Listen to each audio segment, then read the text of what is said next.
to our next session of reflections or thoughts. I'm gonna check, how are we doing on time?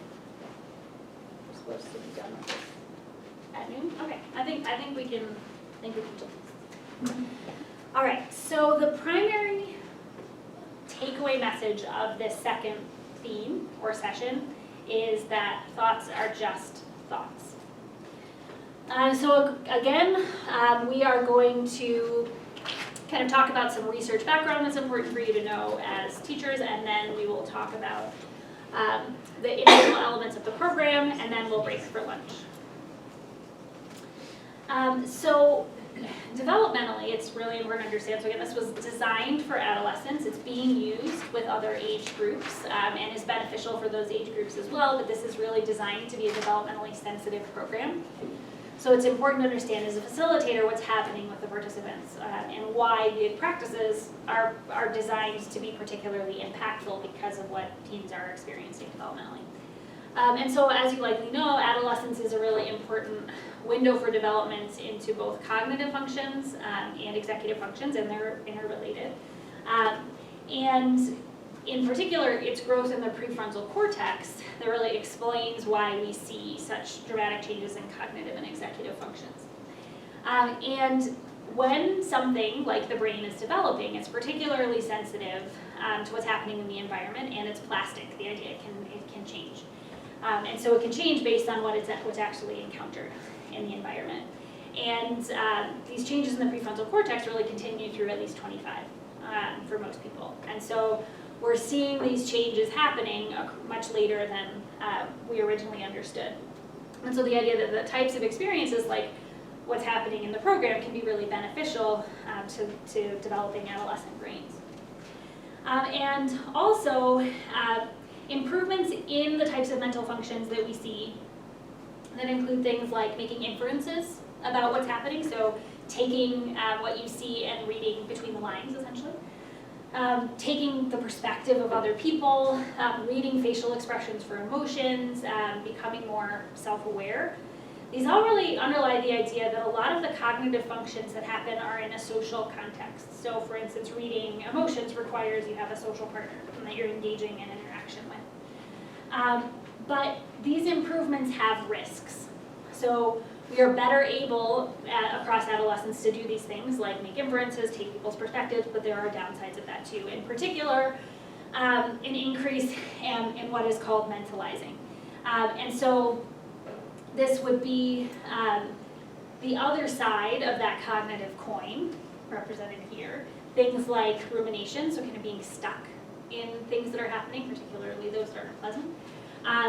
Self-absorption without perspective taking, like egocentrism, cognitive egocentrism, and self-consciousness. So because of the good things that are happening, there are increased risks for some challenging things as well. And in particular, adverse experiences or even the anticipation of them. So for instance, social rejection is an incredibly potent stressor for most of us, but adolescents in particular. And even the anticipation of social rejection and other adverse experiences affect emotional and physiological arousal and also brain physiology. And because of plasticity, again, the idea that the developing brain is very sensitive to what's happening in the environment, and it's plastic, it's changing, and sensitive, it can predispose vulnerable adolescents to patterns of thinking that contribute to mental health problems. So kind of self-comparison, why can't I be as good as this as he is? What am I doing to deserve this? Why can't I handle things better? Some negative judgments that we're seeing here. Why do I have problems that other people can't have? Without real recognition of other things that are going on, that these are potentially problematic ways of thinking that can predispose adolescents to things like depression. And again, these are patterns of thinking that can extrapolate from individual experiences to labels about yourself that can be negative and can be quite evaluative, feeling awkward, rejected, unattractive. It only happens to me. I'm the only one who's experienced this. I'm not important. I'm stupid. I'm a failure. Kind of drawing across these individuals to an overall assessment of worth, being low, I'm worthless. that these patterns of thinking are developing across adolescence, and that makes them ripe for intervention. The fact that they're still changing. They're not yet necessarily well established, but they're developing. And dwelling in these really unpleasant, unwholesome mental states reduces our capacity to be present, and can get us stuck in places that are really unpleasant and can have some negative consequences. And so that's part of the reason that it's really important to target mindfulness of thoughts in adolescence in particular. And a key to this lesson is the idea that the mindful approach to thinking doesn't involve suppressing thoughts or fixing thoughts or changing them, but instead recognizing that thoughts are just a mental phenomena that arise all the time. We're always thinking, even if we're not aware of it. And when we kind of grasp onto a particular thought as something that is concrete or real or true, it strengthens it through elaboration. We often rehearse particular thoughts like that.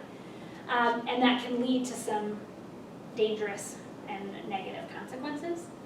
But instead, with a mindful approach, we can practice just observing the thoughts as they come, as they go, let them pass away instead of holding on to them tightly or elaborating them by thinking of them as concrete or real or true. And so our attention can shift to the process of thinking. I'm just having thoughts. I'm engaging in thinking instead of two specific thoughts. I cannot do this. I am worthless. And so that shift can be really powerful and avoid some of those patterns of negative thinking. And so, again, when we kind of grasp onto the contents of a particular thought, we can be convinced that it is true and it is unchanging. So I can't do this and I'm going to fail. When we grasp onto the truth of that statement, it can really have negative effects on us. If we then begin to think, this is true and unchanging, I am someone who is worthless and I can't do anything. And then by drawing your focus to that, often our emotional reaction to it intensifies. If you repeated this to yourself over and over again, there would likely be negative or unpleasant emotional consequences. But when we begin to observe thoughts, two powerful metaphors that are often used, the idea of clouds in the sky, so we can notice them, but we can also let them float on. Leaves on a stream that we encounter, and then we let them move on their way. We can begin to notice the tendency. We are, again, always producing these thoughts, and that they are, in fact, just thoughts. Just because we think it does not mean that it is true, does not mean that it is solid, does not mean that it is concrete and real. And so that can really help us to detach from our own reactivity, to gain some distance from what we're thinking, and become better able to discern, is what I'm thinking true? Is it important? Is it relevant? Or is it perhaps false? Is it unimportant? Is it irrelevant to what I'm experiencing right now? And as a result, hopefully, can become better decision makers. So again, drawing your attention away from the content towards the process of being a thinker who is constantly thinking, and thinking is a mental event as opposed to the realization of truth every time something pops into your mind. But so it's really important to note, and this kind of goes back to that dismantling study that Doug talked about the importance of monitoring plus acceptance. But that's really key to mindfulness as a special way of dealing with thoughts. And so we can kind of think of three broad categories of ways of dealing with thoughts. So one of them would be mindlessness. So no observing or noticing at all. You're just letting your emotions, your thoughts, really paying no attention to them at all and not really noticing maybe how they affect you. The second would be paying attention to those thoughts, but observing them with reactivity, like, oh, here comes that really bad thought again. Here comes that really stressful thought. I don't want to have that thought. That can lead to really maladaptive outcomes because there's reactivity attached to your attention. So you're bringing your attention to something in a way that can create unpleasantness. And so what we want to facilitate and practice ourselves and encourage our program participants is a combination of noticing and observing with non-reactivity, with non-judgment, with curiosity, as opposed to reactivity. And so it's really only with awareness, but also compassion for ourselves, for the thoughts that we're having, open-heartedness, tenderness, gentleness, and some degree of detachment in that positive way, that we create better emotion regulation through mindfulness of thoughts. So to be really thoughtful about that when you're facilitating these practices, and it's not just the awareness and the attention that's necessary, but it's the acceptance, gentleness, compassion that needs to be partnered together for mindfulness to be a compassionate way to deal with potentially unpleasant thoughts. So that's kind of the conceptual research overview. Any questions about that before we turn to what the program actually looks like? All right. So there's a scripted intro in the manual that's good to follow here.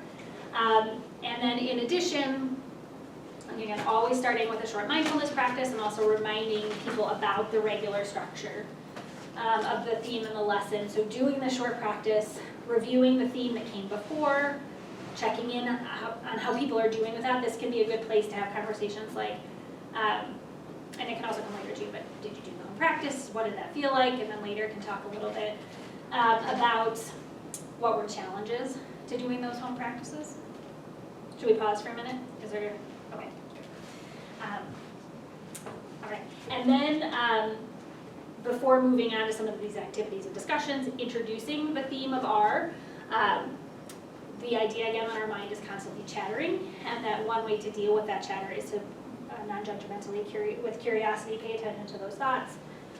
And we'll do this tomorrow, an opportunity here to kind of use the posters, as I said, are freely available to draw people's attention to the key takeaway messages. And so what we're going to do briefly is a practice that then comes next as kind of an introduction to reflections or thoughts. But before I want to get into it, use this as an opportunity, as I said earlier, to remind you that psychoeducation is an important part of learning to read. So there is some education about kind of what's happening in the body, around stress, and then also here, some fundamentals about the nature and relationships of thoughts and feelings. And so that's kind of the purpose of this activity. But we are just going to do that real quick. And so what I'm going to do is give you each a page to take some notes. And then I'm going to read something to you. There you go. And I'm going to ask you to take some notes there about what you think and what you feel while I'm reading this. And this will, again, follow some kind of basic introduction, some psychoeducation, some reminder about how important our brains are, that they do amazing things. They're really helpful. They help us to think. They help us to solve problems, to plan, to remember things. But that part of that process, part of the side effect of how critical and important our brain is, that is it's always generating thoughts. But we sometimes don't notice. We don't notice that thought. So we're going to do some practice to actually notice thoughts here. So I'm going to read a description to you, a story to you. And I want you to imagine that you're the character in the scene that I'll describe. And again, as best as you can, notice the thoughts and the feelings. You can also encourage, when you're doing this, people to just close their eyes and listen, and then later write some notes. For time, I'll have you write as we go, and then we'll jump right into some discussion. All right, imagine that your school is sponsoring a big social event. It could be a dance, a party, or something like that. And lots of people your age will be there from many different schools. And you asked some friends to go with you, but they had something else to do, and you didn't want to change your plans to go with you. You feel excited about going, but also a little nervous because you're going alone. And when you get there, you enter the hall and see someone you know across the room. You look at the person that you know and you wave to get their attention. The person sees you but turns and walks away.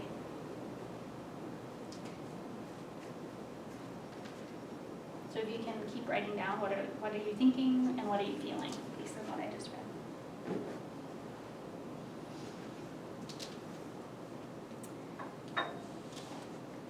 And so this is an opportunity to get some examples from participants about what they were thinking. So what were some thoughts you had. You just share one or two.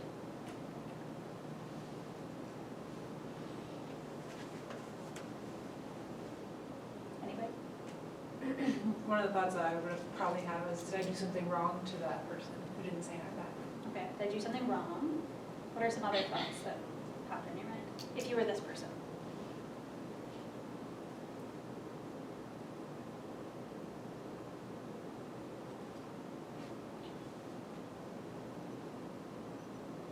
That maybe they don't want to be seen with me. Okay, then they must not want to be seen with me. What about feelings? What did you feel imagining you were this person? A mix of things. Can you say a little bit more? So feeling anxious but courageous about going by myself, and then relieved when I see someone I know, but then disheartened when they don't look back at me. So a lot of feelings that are kind of going through that. And were those unpleasant, pleasant, neutral? How did you react to some of those feelings you listed? Some were unpleasant and some were pleasant. So like anxious and disheartened, I would maybe describe as unpleasant, and relieved and courageous is more positive. And what about, did anybody notice some connections between the way that they were thinking and feeling? Like when you thought maybe they don't want to be with me, how did you feel? I wrote the word embarrassed. Okay, so some unpleasant? Was that, unpleasant feelings in response to this thought of like they don't want to be with me. So that's kind of embarrassing that I tried to get their attention. And so so you often would engage in some more discussion around this, but kind of an example of what you might talk about. And again, coming to the idea that our mind is kind of a storyteller. Like we're making some inferences, and some of them are posed as questions. Maybe they don't want to be with me, or maybe did I do something wrong? Like those types of things. But that we can come up with reasons for things that we see that are ambiguous. Our mind tells a story about them, tries to make sense of them, and that the way that we feel is often connected to how we think. So if we think we've done something wrong, there's often an unpleasant emotion as a result of that. So there's a real connection. Our thoughts have consequences in terms of our emotions. So now I'm going to read this story again. And I want you to, again, imagine yourself in the story. And then when I've finished, again, write down your thoughts and feelings. So imagine that your school is sponsoring a big social event. It could be a dance, a party, or something like that. And lots of people your age will be there from many different schools. You asked some friends to go with you, but they had something else to do and didn't want to change their plans to go with you. You feel excited about going and a little nervous because you're going alone. When you get there, you enter the hall and see someone you know across the way. You look at the person you know and you wait to get their attention. This person sees you but turns and walks away. Now you notice that your friend is not wearing his or her glasses. So you can write down some thoughts and some feelings.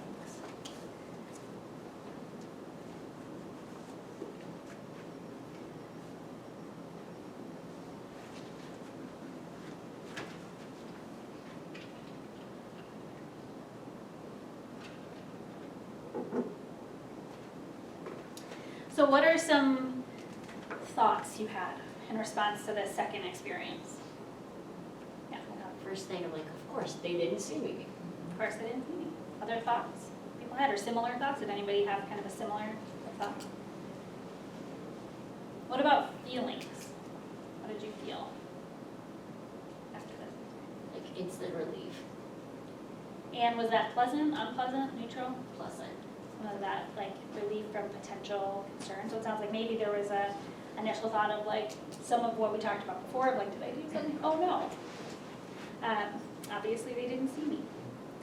And so did you think and feel different things after the first vignette versus this one, and why were they different? I saw some nods.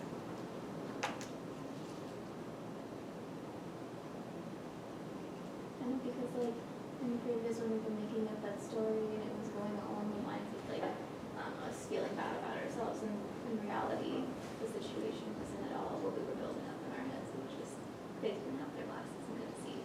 Yeah, so we had an explanation, an end to the story that made sense. Our mind didn't have to create one that potentially could have some negative consequences on our emotions. but it gave us an end to the story that could create some thoughts that were less judgmental, that gave us some emotional relief. And so again, using this opportunity to talk about, and the built-in feature of our brains is the idea that they are making sense of the world around us all the time, and that's great. It helps us do so many things, but there are downsides to that. And when we experience things that could have a variety of explanations, and often I will say that in that first discussion, there are some people who offer different explanations or different thoughts that lead to feelings like anger. And to draw some attention to the fact, it's natural, we all do this, but this process of making these stories, telling these stories about what's happening is natural, but the conclusions that we come to is very different. And the emotional consequences, the way that our thoughts and feelings then are connected are different for different people. And to kind of wrap with the idea that not only does our mind tell these stories, but sometimes our mind repeats these stories. So without the ending of my friend wasn't wearing his or her glasses, this might be a story that your mind repeats about how the thoughts and the feelings that were connected to feeling like you waved at your friend and they just walked away. And that there can be some challenges to that, and part of the power of mindfulness of thoughts is how to deal with that constant chattering, that reliving of this potentially stressful experience. So one thing, I'll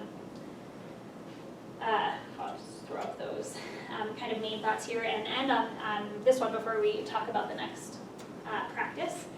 That it's really important, there'll be more explicit discussion of it in emotions in the next theme, but to, throughout facilitating learning to breathe, avoid words like good and positive and bad and negative when it comes to emotions. So the idea that an emotion is positive suggests that it's something you should try to have. And the idea that an emotion is negative suggests you should try to avoid it. Negative things are not to be encouraged. And so that language can communicate something important about the way we think about emotions, and instead to use the language of pleasant, unpleasant, or neutral. So emotions like anger or sadness can be unpleasant, but they're not bad things to be avoided. And so to be consistent in your language, even before, again, the explicit conversation about that comes up under emotions, but kind of throughout to try and use these words instead of good, positive, bad, negative. And then you all saw what these big event circles look like, but to use those to kind of facilitate this discussion. So, any questions about those practices before we continue? Okay. So the next practice is a kind of continuation of exploring thinking and what thoughts can do to us. Again, starting to build off this idea we can often repeat these stories, and this constant chatter can have some challenges. And building on it in particular to provide an example, a concrete example of the way that thoughts can affect our behavior and our performance using a role play. And this can be a concrete example in particular of thoughts circling in the mind. And so this activity is called My Mind is a Cast of Characters. It's one that can be moderately stressful, but also kind of fun for the people who are involved. And so you ask somebody to volunteer to take a math test, which you have prepared for them to do. Relatively simple math test. And then you get other volunteers, or depending on the size of the group, sometimes we've had everybody participate this if it's a small group. And each person is assigned a role other than the person who's taking the test. And they're given a statement to repeat. And it's statements that a friend or a parent or a teacher might say, or the person might say to themselves, like, this test is so important, it's terrible if I fail. And while the person works on this math test, the people circle around them repeating these words, these statements over and over again. And at the end, come to some discussion about what was it like trying to do this math test with these words being said around you. And of course, typically the answer is, it's hard. I didn't do very well. I didn't get very far. To really, again, concretize the idea that the chatter can really affect the way that we perform. And we need to learn how to deal with the chatter, particularly when some of that chatter can be evaluative and can make us feel unpleasant emotions as a result of it. And so this can be a very powerful way to demonstrate and the effects that these repetitive thoughts can have on our behavior and our performance. And these thoughts can be unpleasant. The thoughts that are being stated are mostly, but not exclusively, unpleasant, assuming you hand them all out. And so what the session then shifts towards is talking about what can we do to deal with some of these unpleasant thoughts. And so you can transition to this practice by asking that question explicitly. What do we do with thoughts that are troubling? How do we handle them? And you want to get lots of examples, as many examples as you can, but you want to look in particular for an answer, which at least we have never had not come up, given how common it is something that suggests avoidance of those thoughts or suppression of those thoughts. I try not to think about it, I push them away. And then use this practice to illustrate that that doesn't work with a transition like, oh yes, that you're right. How many people avoid or suppress thoughts using the words that come out of the discussion? Say, well, let's see how that works.